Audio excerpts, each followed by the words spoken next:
दुनिया की सबसे महंगी, सबसे आधुनिक और सबसे खतरनाक वायुसेना अमेरिकन एयरफोर्स, जिसके पास है F-16 फाइटर जेट, B-1 और V-2 स्टेल्थ बॉम्बर, F-35 जैसे 5वीं पीढ़ी के लड़ाकू विमान।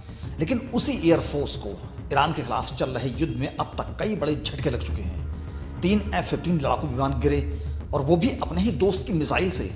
एक KC-135 रिफ्यूलिंग विमान क्रैश हुआ और लगभग 3 को बहुत ज़्यादा नुकसान हुआ, जिसमें 6 वायु सैनिकों की मौत हो गई। 11 से ज़्यादा MQ-9 ड्रोन मार गिराए गए, और अब अरबों डॉलर के थार रडार तबाह। USS जेराल्ड आर फोर्ड को भारी नुकसान। यह कहानी है ऑपरेशन एपिक फ्यूरी की, अमेरिका ईरान युद्ध की, और उस भारी कीमत की जो दुनिया का सबसे ताकतवर और घमंडी देश अमेरिका इस वक्त चुका रहा है।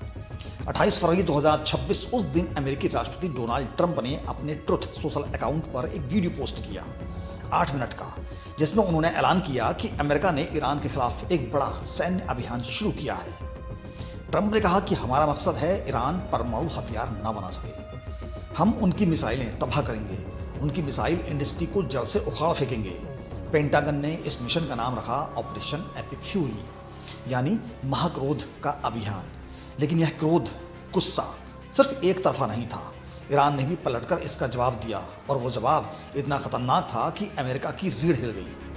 28 फरवरी को अमेरिका और इजराइल ने संयुक्त हवाई हमले किए, जिसमें ईरान के सुप्रीम लीडर अली खामेनी शहीद हो गए। उनका कंपाउंड तबाह हो गया। इसके जवाब में ईरान ने Bahrain, Jordan, Kuwait, Qatar, Saudi अरब, तुर्की और UAE में अमेरिकी सैन्य ठिकानों पर सैकड़ों ड्रोन और बैलिस्टिक मिसाइलें दागीं। यह एक खतरनाक युद्ध शुरू हो चुका था, और इसकी कीमत चुकाने के लिए अमेरिका तैयार ही नहीं था। उसके पास कोई भी प्लान बी था ही नहीं। युद्ध शुरू हुए सिर्फ 48 घंटे ही नहीं बीते थे कि अमेरिका वायुसेना को अपना पहला बड़ा झटका लगा, और यह झटका ईरान ने नहीं बल्कि अमेरिका के अपने ही दोस्त कुवैत ने दिया। 2 मार्च 2026 को रात करीब 7 बजे 3 अमेरिकी F-15E स्ट्राइक ईगल लड़ाकू विमान कुवैत के ऊपर उड़ रहे थे। वे ईरानी विमानों, बैलिस्टिक मिसाइलों और ड्रोन से मुकाबला कर रहे थे। तभी कुवैत ने उन्हें अपने एयर डिफेंस सिस्टम से निशाना बना दिया।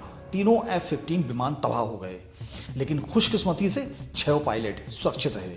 उन्हें इजेक्ट किया और बच गए। लेकिन विमान 3 F-15E, एक विमान की कीमत लगभग 94 से 130 मिलियन डॉलर। तीनों F-15E की कुल कीमत लगभग 282 मिलियन डॉलर, यानी करीब 2300 करोड़ रुपए एक झटके में राख। यह था अमेरिका के लिए पहला और बड़ा झटका। KC-135 स्ट्रैटो टैंकर, यह कोई लड़ाकू जेट नहीं है। यह है एक उड़ता हुआ पेट्रोल पंप, एक हवाई ईंधन भरने वाला विमान। लेकिन इसकी अहमियत को समझिए।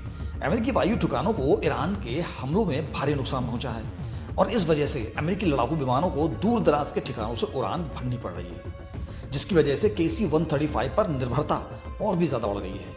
F-16 जैसे विमानों की रेंज सीमित होती है।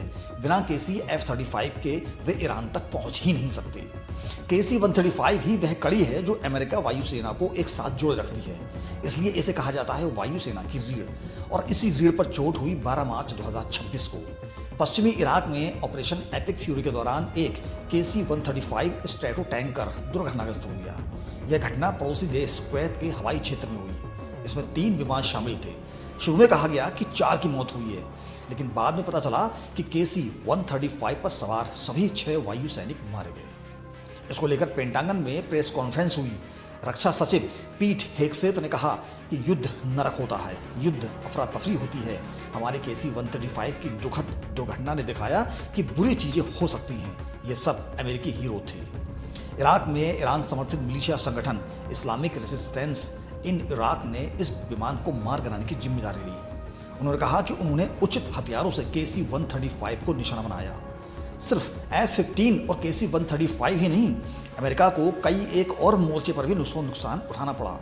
CBS न्यूज़ ने रिपोर्ट किया कि इस युद्ध में अब तक 11 MQ-9 रीपर ड्रोन मार गिराए गए। एक MQ-9 रीपर की कीमत 13 से 16 मिलियन डॉलर होती है, यानी सिर्फ ड्रोन नुकसान में ही 175 मिलियन डॉलर से ज़्यादा का घाटा। MQ-9 रीपर वही ड्रोन है जिसे अमेरिका ने इराक में कासिम सुलेमानी को मारने के लिए इस्तेमाल किया था। आज वही ड्रोन ईरान के हाथों धूल में मिल गया है। अमेरिका के कुल 3.84 अरब डॉलर के नुकसान में सबसे बड़ी मार पड़ी है थाड़ मिसाइल डिफेंस सिस्टम के रडार को। यूएई, जॉर्डन और सऊदी अरब में 4 रडार निशाना बने, जिनकी कुल अनुमानित कीमत $2 अरब है। कतर के अल उदैद एयरबेस पर ANFPS 132 अर्ली वार्निंग रडार, जिसकी कीमत $1.1 अरब है, ईरान की मिसाइल ने उसे भी तबाह कर दिया। यह रडार वही था जो अमेरिकी विमानों को खतरे की चेतावनी देता था। जब रडार ही नहीं रहा तो जवानों को कैसे पता चलेगा कि मिसाइल कहां से आ रही है। बहरीन में यूएस नेवी के 5th फ्लीट हेडक्वार्टर पर हमले में 2 सैटेलाइट संचार टर्मिनल और कई इमारतें तबाह हुई, जिनके नुकसान की अनुमानित कीमत $20 मिलियन है। तुर्की की सरकारी समाचार एजेंसी अनादोलू के अनुसार ऑपरेशन एपिक फ्यूरी के पहले 2 हफ्तों में अमेरिका को लगभग $3.84 अरब का नुकसान हुआ। CSIS के अनुसार पहले 100 घंटों में ही अमेरिका का खर्च $3.7 अरब तक पहुंचा। प्रतिदिन का खर्च लगभग $890 मिलियन, यानी लगभग 7,500 करोड़ रुपए प्रतिदिन। KC-135 दुर्घटना के बाद अमेरिका की युद्ध की में कुल मौतों की संख्या 13 हो गई है, जिसमें कुवैत में ईरानी हमले में 6 और सऊदी अरब में 1 भी शामिल है। पेंटागन ने बताया कि लगभग 140 अमेरिकी सैनिक घायल हुए हैं, जिनमें से 8 गंभीर रूप से घायल हैं। और ये सिर्फ अमेरिका के आंकड़े हैं, किसी दूसरे देश के आंकड़े नहीं हैं। और कोई भी देश युद्ध के अपने नुकसान को आंकड़े को कम करके बताता है। ज़्यादा इसलिए नहीं बताता ताकि उसकी बदनामी ना हो। इधर अमेरिका का दावा है कि ऑपरेशन एपिक फ्यूरी में उसने ईरान के 30 से ज़्यादा नौसैनिक जहाज डुबो दिए या नष्ट कर दिए। बैलिस्टिक मिसाइल हमलों में 90% और ड्रोन हमलों में 83% की कमी आई है। रक्षा सचिव हेक्सेटर का कहना है कि 2 दिन पहले तक ईरान की पूरी बैलिस्टिक मिसाइल उत्पादन क्षमता, हर कंपनी जो हर घटक बनाती है, पूरी तरह नष्ट कर दी गई है। लेकिन ईरान झुकने को तैयार नहीं है। ईरान के नए सुप्रीम लीडर मुस्तफा खामनेई ने कहा कि स्ट्रेट ऑफ हॉर्मुज दुश्मन पर दबाव डालने का हथियार है और इसे बंद रहना चाहिए। उन्होंने यह भी चेतावनी दी कि मिडिल ईस्ट में सभी अमेरिकी सैन्य ठिकाने बंद होने चाहिए, वरना उन पर हमला होता रहेगा। स्ट्रेट ऑफ हॉर्मुज, जैसे दुनिया की 20% तेल आपूर्ति होती है, लगभग बंद हो चुकी है। तेल की कीमतें $100 प्रति बैरल से ऊपर जा चुकी हैं। एक तरफ दुनिया की सबसे शक्तिशाली वायुसेना, जिसके पास F-16, B-1, B-2, F-35 जैसे अत्याधुनिक विमान हैं।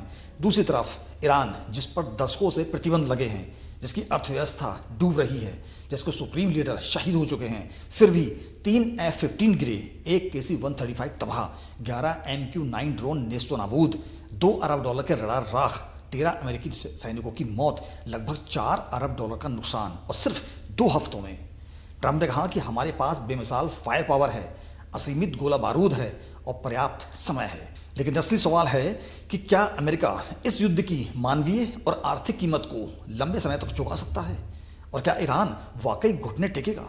दुनिया की नज़रें स्ट्रेट ऑफ हॉर्मुज पर टिकी हुई हैं, जहां हर गुजरने वाले जहाज के साथ इस युद्ध की कहानी आगे बढ़ती है। हम आपके लिए इस युद्ध की हर अपडेट लाते रहेंगे। मिलते हैं एक और सच्ची खबर की वीडियो के साथ। तब तक के लिए अपना ख्याल रखिएगा। जय हिंद, अल्लाह हाफिज़।